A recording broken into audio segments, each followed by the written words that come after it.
Necesita. Hola, Sí, sí, necesitas que ahora todo es de pago. Ok, dice, ¿qué caracteriza principalmente una iglesia confesional? La aceptación de cualquier creencia, la adherencia a confesiones. Ay, no puede ser.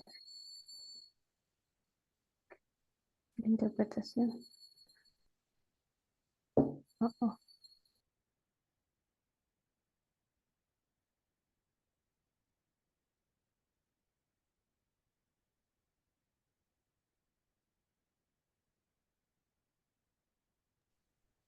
¿Puedes pasar aquí con la flechita, Alexis? Ajá, consigue.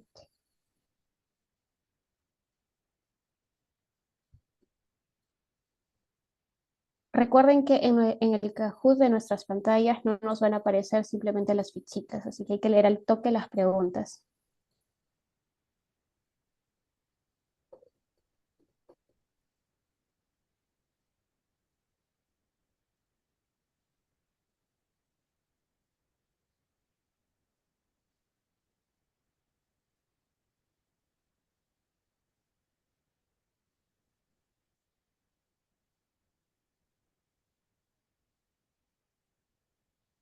y hay un ganador. Adelante. ¿A quién se llama padre de la teología liberal?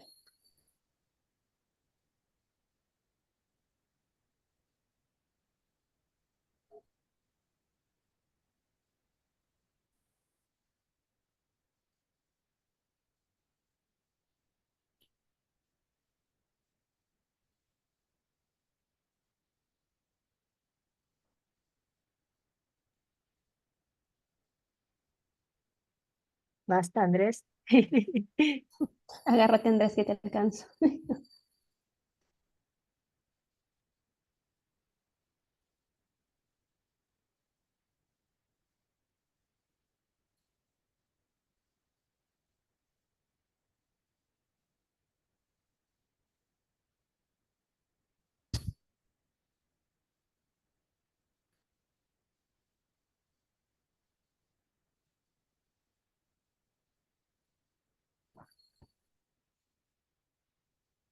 Ay, ay. Qué buena pregunta.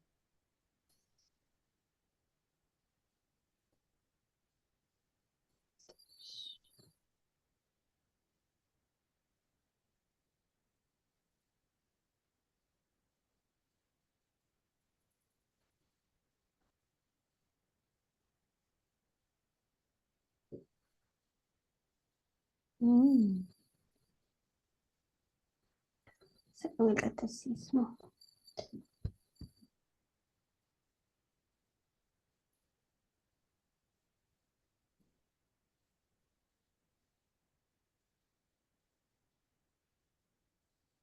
Qué buena pregunta. Sí, sí, sí. Están potentes.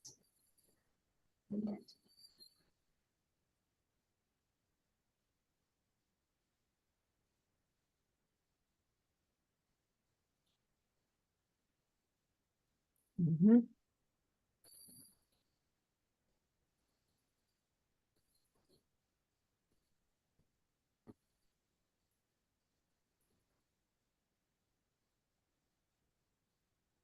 Dale, Diana. Sí, sí, yo aquí. Aquí, intentando destronar a Andrés. Mm,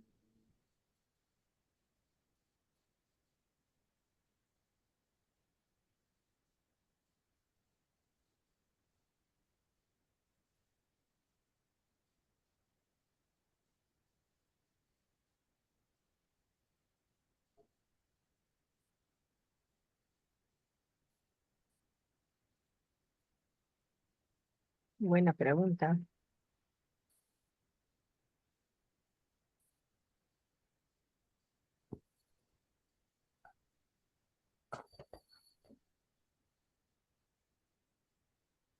Basta, Felipe.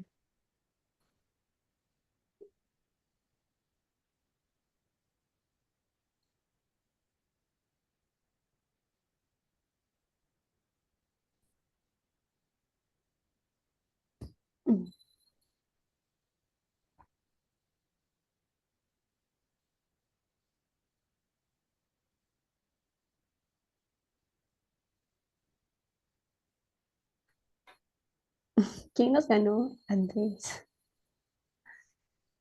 No puede ser.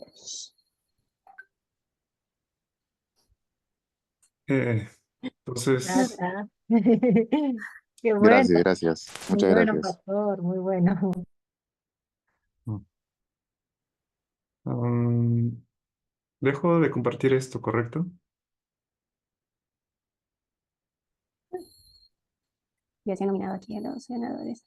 Sí, pastor, sí, por favor, gracias. Bien. Mm, y um, voy a compartir mi pantalla. Mm, se logra ver, ¿correcto? Sí, se ve, gracias. Ya. Bien, felicidades quien ganó.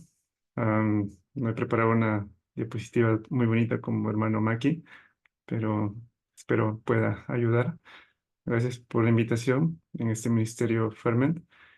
Y soy pastor ordenado, pastor Alexis Alayo, mi nombre, y soy pastor asistente en la iglesia presbiteriana en Trujillo. Y también actualmente soy parte del comité de liderazgo de la institución reformada Areópago Cristiano. Y esto pertenece a una ONG llamada Peru Mission, donde tenemos institución teológica, colegio, centro de salud y también trabajamos con áreas sociales. Entonces, gracias por la invitación. Espero no extenderme. Y lo que se me ha dicho es para poder hablar algo breve sobre las bases doctrinales y la teología liberal. Ahora, aquí hay dos cosas. Por un lado, las bases doctrinales y por otro, la teología liberal, lo cual la teología liberal aparece o surge dentro de la iglesia cristiana. Entonces, lo que quiero que veamos son o dos o tres cosas. Primero, ver un tema de un reporte histórico, algo breve, voy a obviar muchas cosas, y luego ver temas de conclusión, cómo esto nos debe ayudar a poder trabajar en las áreas, ya sea en los barrios, en la sociedad, pero también en las áreas o campos educativos, como institutos o universidades también. Entonces, por un lado, algo histórico y algo conclusivo o de reflexión de lo que voy a tratar. Entonces, quiero empezar citando una de las frases de un teólogo llamado Luis Berkhoff.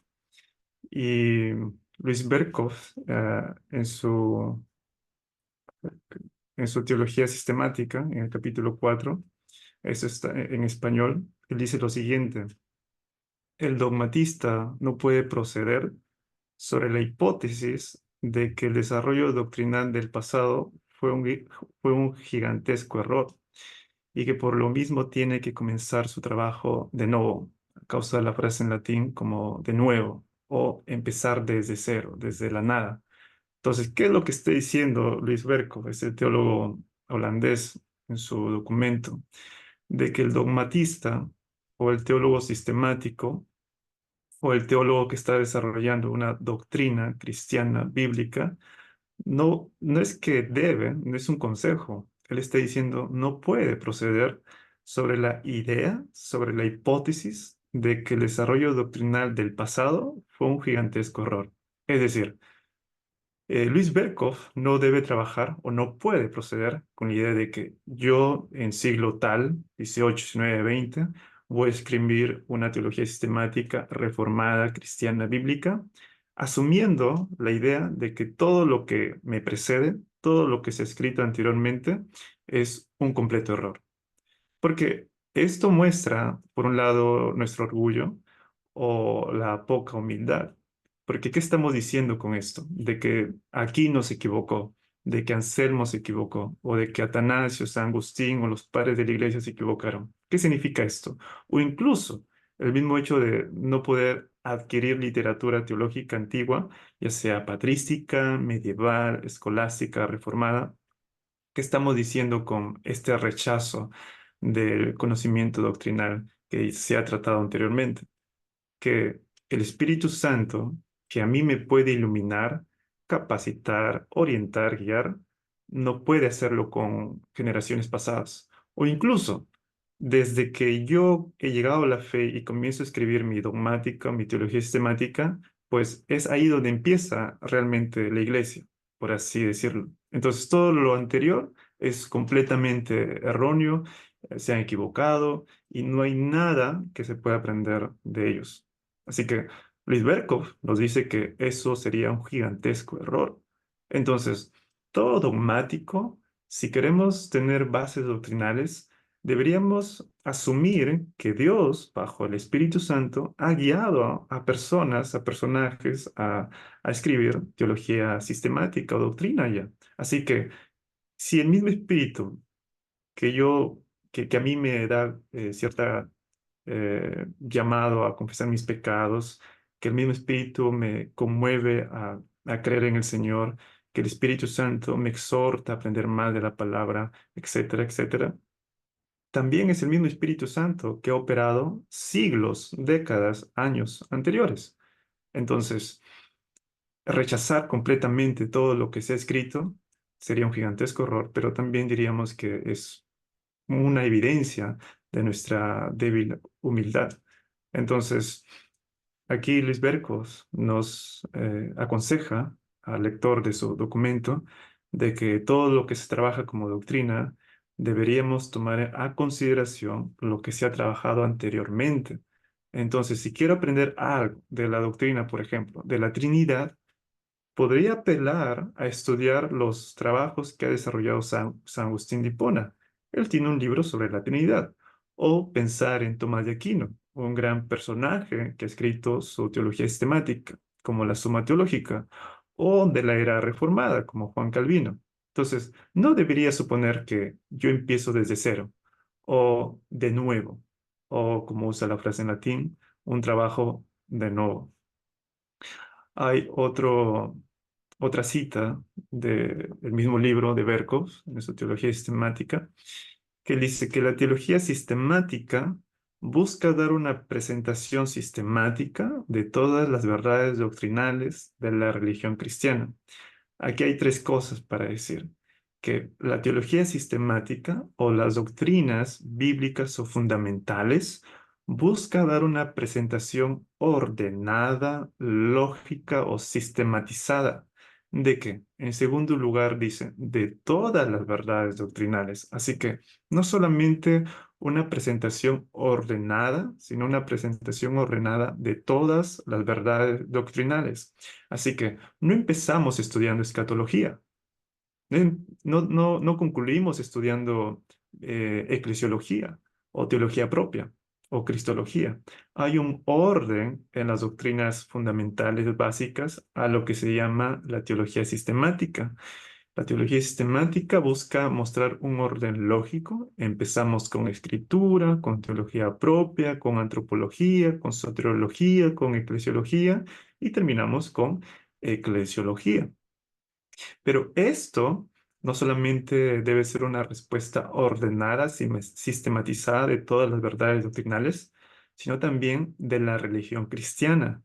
Aquí Luis Berkov, cuando dice la frase religión cristiana, está dando la idea de esto en respuesta a la tradición de la iglesia.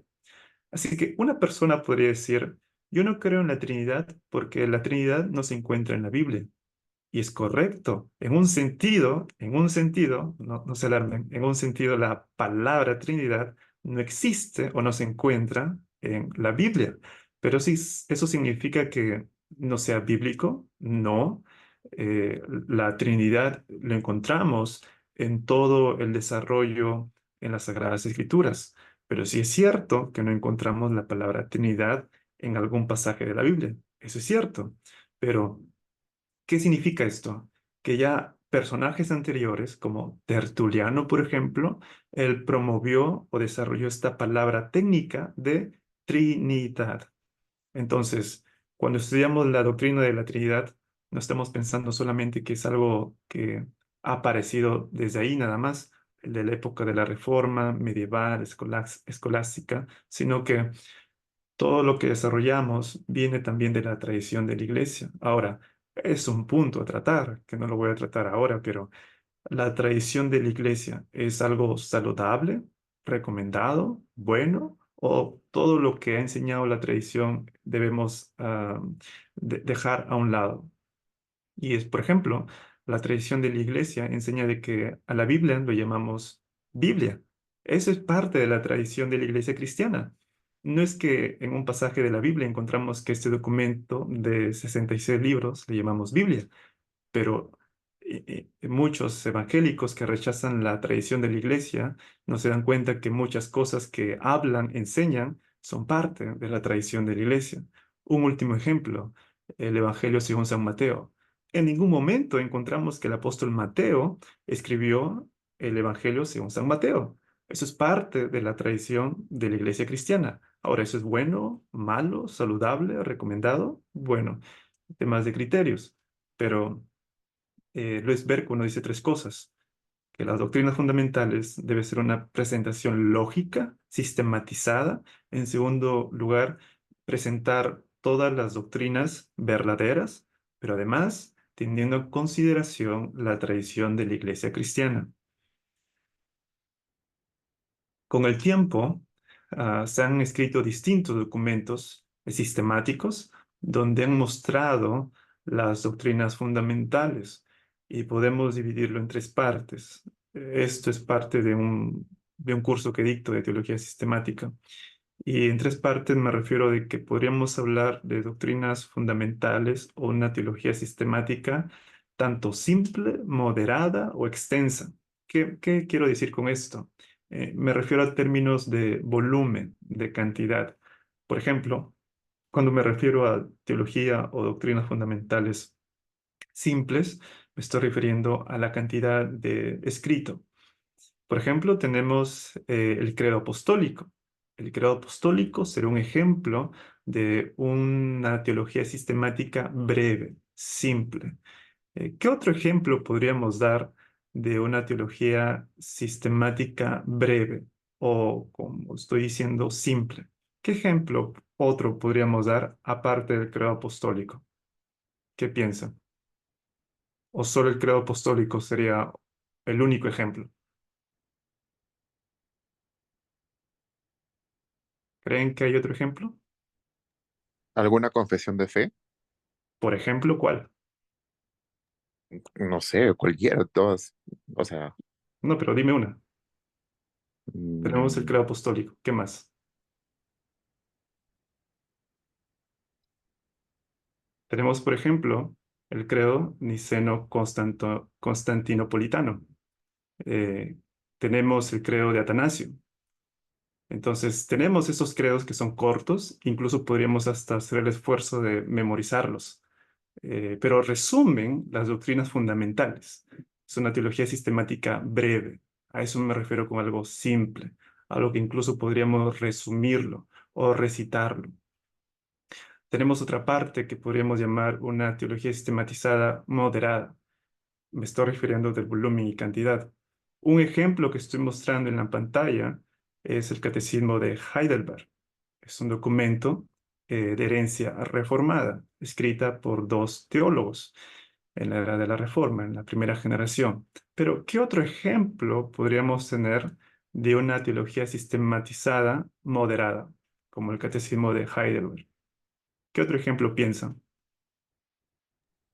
Buenas noches, tal vez los dos catecismos, el mayor y menor que escribió Lutero en su momento. Muy bien, Martín Lutero escribió un catecismo menor y un catecismo mayor. Yo en el Kahoot puse la Confesión de Fe de Westminster.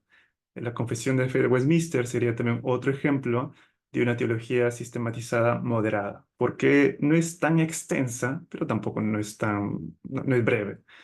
Tiene sus páginas. Tenemos las tres unidades de fe de la Reforma, Tenemos Heidelberg, la Confesión Belga y los cánones de Dort, donde popularmente se conoce como los 5 puntos del calvinismo. También puse una pregunta de la depravación total, que es uno de los puntos que trata los cánones de Dort. Y podríamos pensar en más confesiones un tanto extensas, ¿no? Que abarquen entre 50 a 120 páginas de preguntas y respuestas. ¿Qué de una confesión sistematizada que abarca las doctrinas fundamentales de una manera extensa, detallada, voluminosa? Tenemos un ejemplo, del cual estoy mostrando en la pantalla, de la institución de la religión cristiana, escrita por Juan Calvino, y este documento existe en español, así que podemos adquirirlo, podemos comprarlo. ¿Qué otro ejemplo de una teología sistemática de manera extensa podríamos decir, aparte de lo que escribió Juan Calvino? ¿Qué piensa? La teología sistemática de Berkov. Sí, otro ejemplo que mencioné, correcto. Luis Berkov tiene unas 1000 páginas aproximadamente. Juan Calvino son 4 volúmenes, pero equivalen a unas 1200 páginas aproximadamente. ¿Qué otro ejemplo? No sé si contaría porque no conozco muchos libros, pero ahí mi memoria me recuerda un comentario bíblico de Matthew Henry. No sé si Eso no sería una teología sistemática, eso sería algo más de es... teología bíblica, porque Ok, el, ok. eh, el puritano Matthew Henry comenta de los versículos de la Biblia, no está ordenando o sistematizando doctrina. Bueno, tenemos otros ejemplos y por la gracia de Dios que en nuestra época se están traduciendo muchos buenos materiales. Tenemos de Herman Babbing, un contemporáneo o mejor dicho, un paisano de Luis Berkhoff, otro holandés. Tenemos teología puritana, escrita por Joel Viking. Tenemos también ejemplos de Francis Turretin, el sucesor, podríamos decir, de Juan Calvino. Entonces, hay distintas teologías sistemáticas que podríamos ya adquirir en nuestros hogares o estudios más extensas, donde podemos encontrar ya de manera más detallada. Ahora, estos son ejemplos en el desarrollo histórico de la Iglesia cristiana. Podemos pensar en la era patrística, con el credo apostólico, Nicea, Atanasio. Podríamos pensar en la era medieval, como Tomás de Aquino o Pedro Lombardo. Podríamos pensar en la era de la Reforma, como los catecismos de Heidelberg, cánones de Dort o los escritos de Juan Calvino, su teología sistemática, hablando de doctrina fundamental. Pero, ¿qué pasa con los años? Y aquí quiero cambiar un poco, no tanto a doctrina fundamental, sino a la teología liberal, que es, creo, lo que queremos aprender un poco más. Y a medida de repaso de historia, hay mucho que decir. Algunos lo fechan en el siglo XVII, otros en el siglo XVIII, yo incluso diría en el siglo IV, porque ya eh, el tema de la teología liberal hace un énfasis más de la razón antes que la fe, pero eso lo vamos a ver en minutos. Entonces, creo que un momento importante que da inicio a lo que llamamos actualmente teología liberal sería el tema de la ilustración, porque aparecen John Locke y también Isaac Newton, que escriben documentos acerca del pensamiento del ser humano. Así que la ilustración que continúa el Renacimiento aparece unos siglos atrás, cuando cae el imperio de Constantinopla y también cuando aparece el gran invento de la imprenta, pero esto promovió la producción de distintos documentos, como las 95 tesis de Martín Lutero, pero ya con la ilustración se hizo un énfasis en los temas de la academia o el aprendizaje o el estudio. John Locke escribe ese documento muy famoso del pensamiento del ser humano. Entonces, es con la ilustración y en sus contornos que aparecen distintos personajes. Uno de ellos, el más prominente para entender la teología liberal, es René Descartes, con su famosa frase en latín, cogito ergo sum. Pienso, ¿luego qué? Existo. Existo, correcto. ¿Qué está queriéndonos decir aquí a René Descartes? Que el ser humano está cuando racionaliza, cuando piensa, ya es una identidad. Y él desarrolla el énfasis de la razón, del pensamiento, y muchos que han estudiado en institutos o también en universidades, se les pide presentar un trabajo de tesis y se les dan cursos que se le llama, o en mi tiempo se llamó metodología de la investigación. No sé cómo se sigue llamando hoy en día, pero gran parte de la metodología de investigación, aunque es una muy buena herramienta académica, viene del pensamiento o la influencia de Descartes. Digo que es una herramienta buena, porque esto nos ayuda a poder ver una metodología adecuada para poder trabajar en algunas hipótesis y luego poder sostener un punto de validez. Pero esto solo se aplica a algunas partes de lo que nosotros podríamos estudiar, pero no a la escritura o a la Biblia. Y continuaremos viendo esto. Otro personaje es Immanuel Kant. Y él ve, o uno de sus énfasis fue el tema de la razón versus la fe. Es decir, para él, él no conciliaba la idea de que la fe puede estar relacionada al pensamiento o a la razón. Es como el agua y el aceite para él, que no se pueden mezclar. Si uno cree en Dios, pues no es en base a un pensamiento, a una razón. Y si uno comienza a razonar, pues tiene que alejarse de todo lo que es espiritual o lo que la iglesia llama fe. Entonces, estos dos personajes ya están dando ciertas bases para lo que luego sería la teología liberal. Muy breve, tres personajes, hay muchos personajes más para poder mencionar, pero en el Kahoot puse esta pregunta: ¿quién fue el padre o como el padre de la teología liberal? ¿A quién se le da este nombre? Eh, y es Friedrich Schleiermacher. Seguro hay una mejor manera de pronunciar su apellido, pero este alemán comienza a enfatizar en el tema de la experiencia.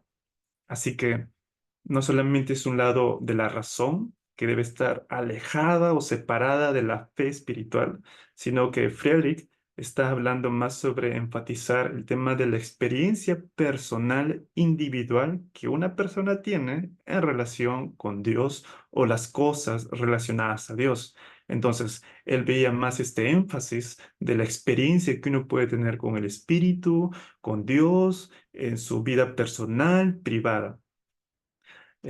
Pasan los años y aparece otro personaje, Charles Darwin, muy famoso, y creo que sus seguidores lo hicieron más famosos con el pensamiento darwiniano, pero su tesis, su argumento de él fue el tema del naturalismo. ¿Qué significa el naturalismo?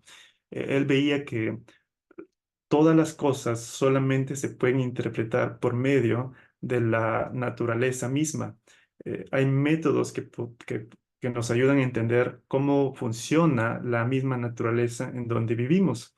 Pero cuando él veía las cosas sobrenaturales, naturalismo y sobrenaturales, pues él decía, esto no se puede entender ni interpretar, porque escapa de la realidad donde vivimos, que es algo natural. No vivimos en un mundo que hay cosas de sobrenaturaleza. Pero dónde encontramos cosas sobrenaturales? En la Biblia. En la Biblia encontramos que hay personas que caminan sobre el mar, hay personas que resucitan, y esas son cosas sobrenaturales. Así que para Darwin esto no es prudente poder estudiarlas o poder dar una postura que esto es algo verídico, ¿cierto? Entonces, en este contexto aparece otro personaje, Rudolf Bultmann, y él fue un teólogo, tanto como Friedrich fue un teólogo, y él dio la teoría o sus estudios sobre la desmitologización. ¿Qué significa esto? Sus aportes fue de que todo lo mitológico, todo lo abstracto, todo lo sobrenatural debería verse solamente como cosas que no son hechos históricos reales. Así que si vemos que Jesús camina por el mar, eso debe ser una especie de idea abstracta Eso debe tener una forma analógica o una metáfora. No deberíamos tomarlo como algo literario histórico. ¿Qué tienen en común estos personajes, estos 5 personajes que he mencionado? Uno podría decir, bueno, que todos ellos son europeos. Y sí, es cierto, en la mayoría de estos personajes, hay otros por mencionar, son franceses, de Polonia, de Rusia, alemanes, pero la mayoría de estos personajes salen de la iglesia cristiana. Son teólogos o fueron teólogos. Entonces, la teología liberal no aparece en el budismo o en el islam, aparece dentro de la iglesia cristiana. Así que si hablamos, como hermano Maki ha estado hablando mucho de los efectos, como el progresismo, de tantas distorsiones del Evangelio y de la Sagrada Escritura, de la apostasía, todo esto son resultados de la que la misma iglesia ha producido teólogos y ministros que han desarrollado estas posturas de dividir la razón de la fe, de ver distintos eventos sobrenaturales en la Biblia y verlo como mitos o cosas que podríamos verlo como una metáfora o algo analógico. 5 cosas que podríamos dar como respuesta a todo el panorama histórico de distintos personajes.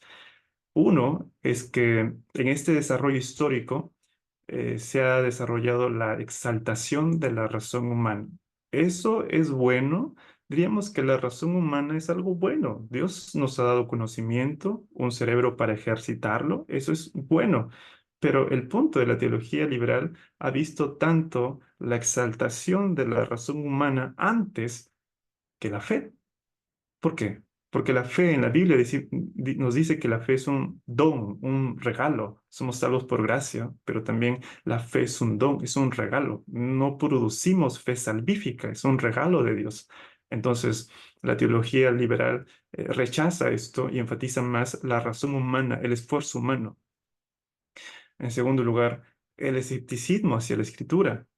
Mencioné a Bullman, que él habla de que todas las cosas sobrenaturales debemos ser un tanto escépticos y verlo solamente como cosas de metáfora o de mitología. Tanto como si vemos la Biblia, pues debemos verlo como eh, Mama Ogyo o otros personajes de mitología.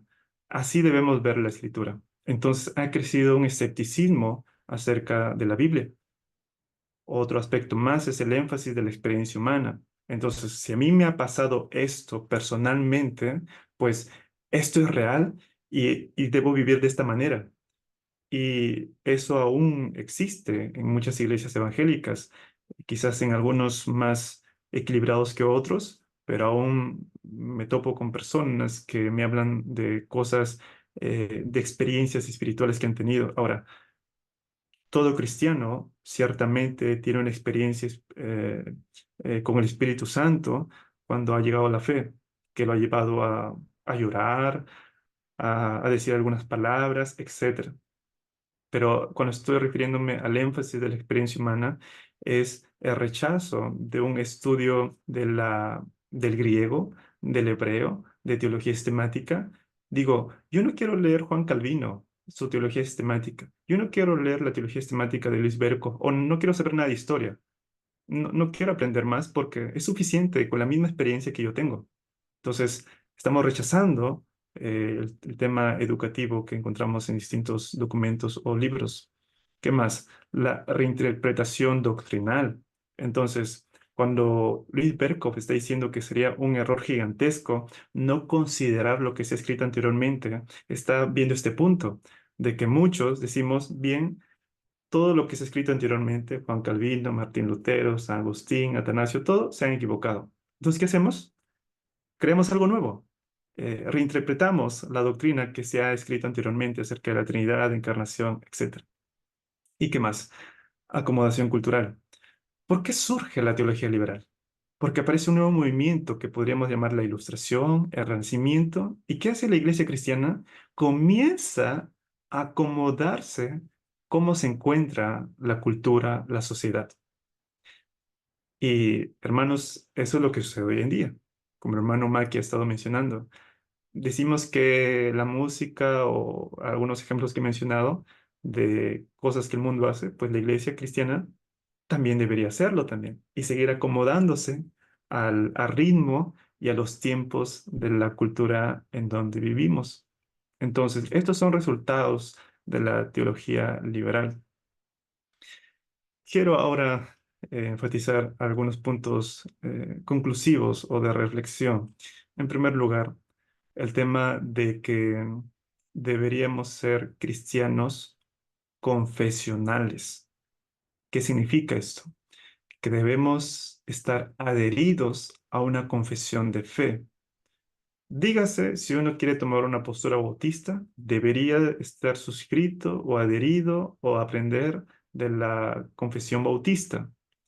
Si uno quiere tomar la postura que reina en los Países Bajos u Holanda, pues debería adherirse al Catecismo de Heidelberg. Si uno toma la postura presbiteriana, debería adherirse a la Confesión de Fe de Westminster. Así que todo cristiano debería ser un cristiano confesional, porque uno podría hacer la pregunta, ¿en qué crees tú, cristiano? Y la respuesta muy simple sería, en la Biblia, pues. ¿Pero qué significa esto? ¿Y cómo ordenas tus ideas? Y cuando estamos ordenando lo que creemos acerca del fin del mundo, estamos haciendo teología sistemática sobre escatología. Cuando queremos ordenar nuestras palabras o ideas sobre la obra de Cristo, estamos desarrollando teología sistemática en el área de cristología. Entonces, no hay tal cosa de que un cristiano diga, yo no soy un cristiano confesional. Sí lo somos. Todos confesamos creer algo. El punto es, ¿en qué o a qué te adhieres? Así que algo universal, o tomando la palabra en griego católico, deberíamos reconocer estos credos breves y concisos, y el que estoy mostrando es el credo apostólico o el credo de los apóstoles. En el canal de YouTube que tenemos en el Areópago Cristiano, hay un hermano que explica sobre el credo apostólico y hay tres secciones. Hablar sobre creo en Dios, creo en Jesucristo y creo en el Espíritu Santo. La palabra en griego, creo, no solamente significa convicción de creer, sino también significa confianza. Así que cuando estamos recitando el credo apostólico, no solamente estamos respondiendo a la pregunta, ¿en qué crees? ¿En qué es lo que conoces y eso te lleva a creer? Sino también estamos haciendo la pregunta, ¿en qué confías? Entonces, no solamente pensemos en algo de conocimiento, sino también algo de esperanza y consuelo. Y el credo apostólico es una muy buena teología sistemática, histórica, que sistematiza de forma breve todas las doctrinas fundamentales. Digo fundamentales, porque hay doctrinas que no lo está tocando aquí en el credo apostólico. Pero las fundamentales, lo que debería unir más a la iglesia, las encontramos en el credo apostólico o también en el credo de Nicena. Entonces, en primer lugar, deberíamos ser cristianos confesionales. Así que espero que después de esta reunión, o no sé, cuando cenes o en fin de semana, podría decir, ¿en qué te adhieres? ¿Qué es lo que crees? Estoy más alineado entre los presbiterianos, bautistas, anglicanos, luteranos, pero algo deberías creer y estoy por seguro que algo estarías más adherido o alineado en alguna postura. Y en segundo lugar, no solamente ser un cristiano confesional, sino también un cristiano eclesial. ¿Qué significa eclesial? Viene la palabra eclesia. ¿Qué significa eclesia? Iglesia, asamblea. Es decir, un cristiano no solamente debe estar adherido a una confesión cristiana sistematizada, sino también ser parte de una iglesia. Juan Calvino, en su cuarto libro de la institución de la religión cristiana, dice que él habla de la doctrina de la iglesia y dice que en cuyo seno Dios se complace en reunir a sus hijos, no solamente para que sean nutridos por su ayuda y ministerio mientras sean bebés y niños, sino también para que sean guiados por su cuidado maternal hasta que maduren y alcancen por fin la meta de la fe. Juan Calvino usa una metáfora. Él está diciendo de que Dios es padre, pero en un sentido, la iglesia es como una madre. Cuando Juan Calvino dice que la iglesia es como una madre, no está diciendo o apelando a la idea de una diosa madre. Está usando las palabras de Cipriano y San Agustín de Hipona, que ya hablaron de que la iglesia en un sentido es como una madre. ¿Por qué? Porque es como una madre que cuida a los hijos de Dios. Es una madre porque los nutre, los alimenta y también los guía, de siendo niños, hasta una edad madura, como nos habla el autor de Hebreos, no solamente tomar leche, sino alimento sólido. Así que uno podría decir, soy cristiano, pero ya no quiero estar en una iglesia. Y eso muestra un poco o mucho la madurez de la persona. Porque ¿qué significa estar dentro de una iglesia? Rendir cuentas, aprender a convivir, a tener fricciones. Eso es lo que hace la confraternidad. Lidiamos con algunos hermanos. No somos los mejores amigos de todos los hermanos en la iglesia donde estamos. Eso es lo que hace la convivencia. Yo estoy casado y hay días que estoy muy bien con mi esposa, pero hay días donde no la quiero ver. Y eso ayuda a que uno aprenda a discutir o que uno aprenda a ser maduro. O los que tienen padres, los que son padres, perdón, y tienen hijos, les ayuda en su crecimiento, esta convivencia, esta confraternidad. Entonces, no debería ser un cristiano de que digas, ya, yo soy cristiano, pero estoy en la iglesia X y el otro año estoy en la iglesia Y, en el otro año estoy en la iglesia Z y así, porque no estás rindiendo cuenta a nadie. ¿Qué pasa si un momento te encuentras en falla, en pecado? ¿Quién podría disciplinarte? Nadie, porque no estás en una iglesia. Así que por un lado, ser un cristiano confesional, pero en segundo lugar, todo aquel que se llame cristiano debe estar dentro de una iglesia, rindiendo cuentas a sus pastores y ministros, desarrollando una confraternidad entre los hermanos y así ir madurando. Esto es lo que podría ayudar a una persona en no caer en los riesgos de la teología liberal.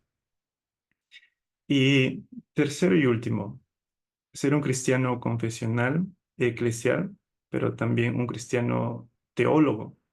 Eh, ¿Qué quiero decir con esto? Mateo 28, 19 al 20 es un paralelo con Génesis capítulo 1.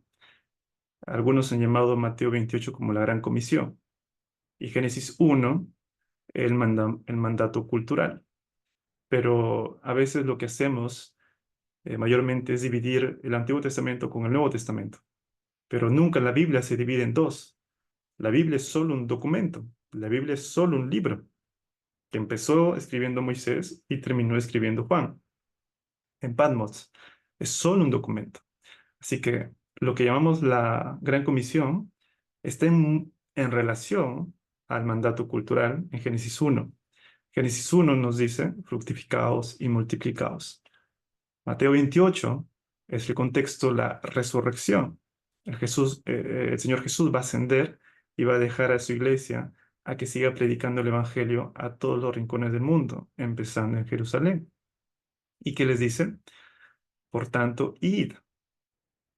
No es que quieras, no es que hoy te amaneciste con ganas y mañana pues ya no tienes ganas.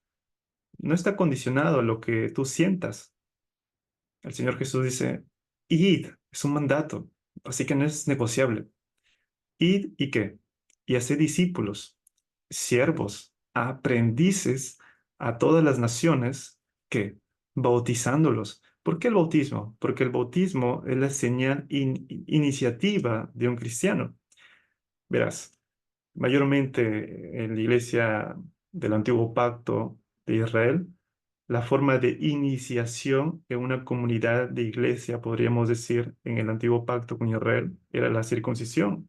Pero ahora la iglesia apostólica cristiana, donde están los 12 y los demás discípulos, van a ir a diversas naciones y van a fundar iglesias en Corinto, en Galacia, en Tesalónica, en Roma, y el medio para la iniciación es el bautismo. No hay tal cosa que uno se haga llamar cristiano y no quiera ser bautizado. Y luego dice, enseñándoles que guarden todas las cosas que os he mandado. Enseñando a que guarden ¿qué? Algunas cosas, todas las cosas. ¿Qué significa todas las cosas? ¿Lo que encontramos en el Evangelio de Mateo, Marcos, Lucas y Juan? No. Cuando dice todas las cosas se refiere a todo el panorama bíblico. Pero ¿quién es capaz de poder enseñar todo el panorama bíblico? En primer lugar, los ministros, los que somos ordenados, tenemos que tener la capacidad de poder enseñar todas las cosas que el Señor Jesús ha ordenado en su palabra escritural. Pero uno podría decir, todo cristiano, en base a Mateo 28, tiene el llamado a enseñar, y eso es cierto. Pero, ¿qué es lo que está sucediendo en Latinoamérica?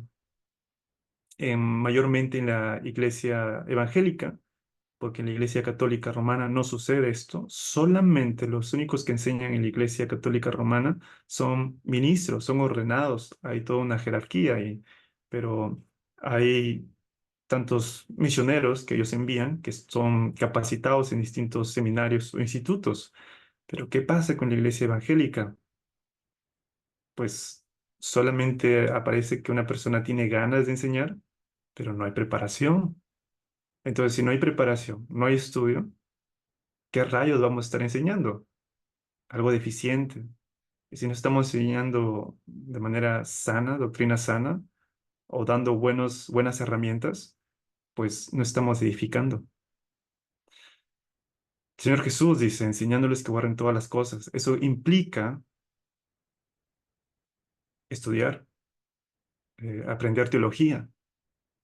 No todos seremos ordenados pastores, pero sí es importante el estudio, la preparación, y eso pues es cansado, eso puede frustrar, eso demanda tiempo, inversión y dinero incluso para comprar literatura, pero es un mandato.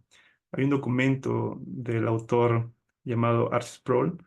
Este presbiteriano escribió un libro que se llama Todos somos teólogos. No sé si alguno lo conoce, Art Sproul, o su libro Todos somos teólogos, y es un breve documento de teología sistemática de las doctrinas fundamentales o básicas, que tiene un pequeño librito de 300 páginas aproximadamente, y su título llama la atención, porque él dice, todos somos teólogos, y en su introducción él está diciendo de que todos, o aquellos que se hacen llamar cristianos, deberían tener el deseo, las ganas y el llamado, el entendimiento de que Dios nos está llamando a ser teólogos en el sentido no de ser un profesor de seminario, sino en el sentido de que debemos aprender la Biblia. Y cuando estamos aprendiendo de la Biblia, estamos estudiando el teos, a Dios. Así que en un sentido, todo aquel cristiano debe ser un teólogo, debe ser un aprendiz o un discípulo del teos, de Dios. ¿Y cómo aprendemos de Dios? En la Biblia. Así que todos somos llamados a ser un teólogo en el sentido de aprender teos o teología. Y por último, y aquí termino, dame un minuto nada más y termino. El Señor Jesús termina diciendo lo siguiente: y aquí yo estoy con vosotros todos los días hasta el fin del mundo. Em, ¿Qué significa esto?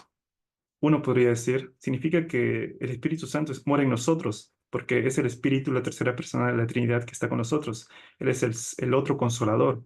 Él es el abogado que está con nosotros como Cristo ha estado en un tiempo con los apóstoles y discípulos. La respuesta es correcta.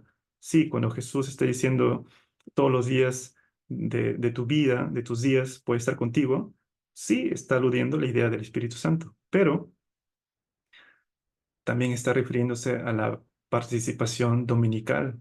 Cuando estamos adorando el domingo, cuando estamos en la iglesia, también está el Señor Jesús con nosotros. Y aquí termino.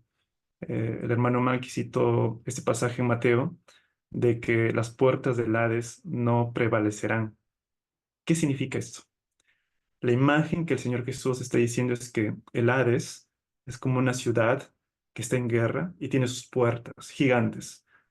Podríamos imaginarnos el Señor de los Anillos eh, en la ciudad de los enemigos, que tienen sus puertas gigantes, y el Señor Jesús dice, no van a prevalecer, es decir, se van a caer. ¿Por qué? Porque las puertas del Hades, la ciudad del pecado o del infierno o del mal, podríamos decir, ¿por qué las puertas van a caer? Porque la roca o la iglesia cristiana está batallando y luchando.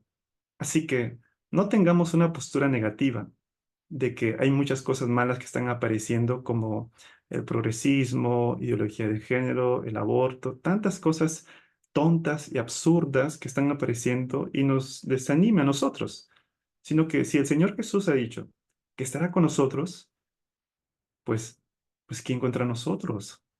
Si el Señor Jesús nos ha dicho que las puertas del Hades no van a prevalecer y se van a caer, pues eso nos debe a nosotros animar a seguir trabajando, aprendiendo más de teología, pertenecer y rendir cuentas a una iglesia cristiana y también confesar lo que creemos adheridos a una confesión histórica.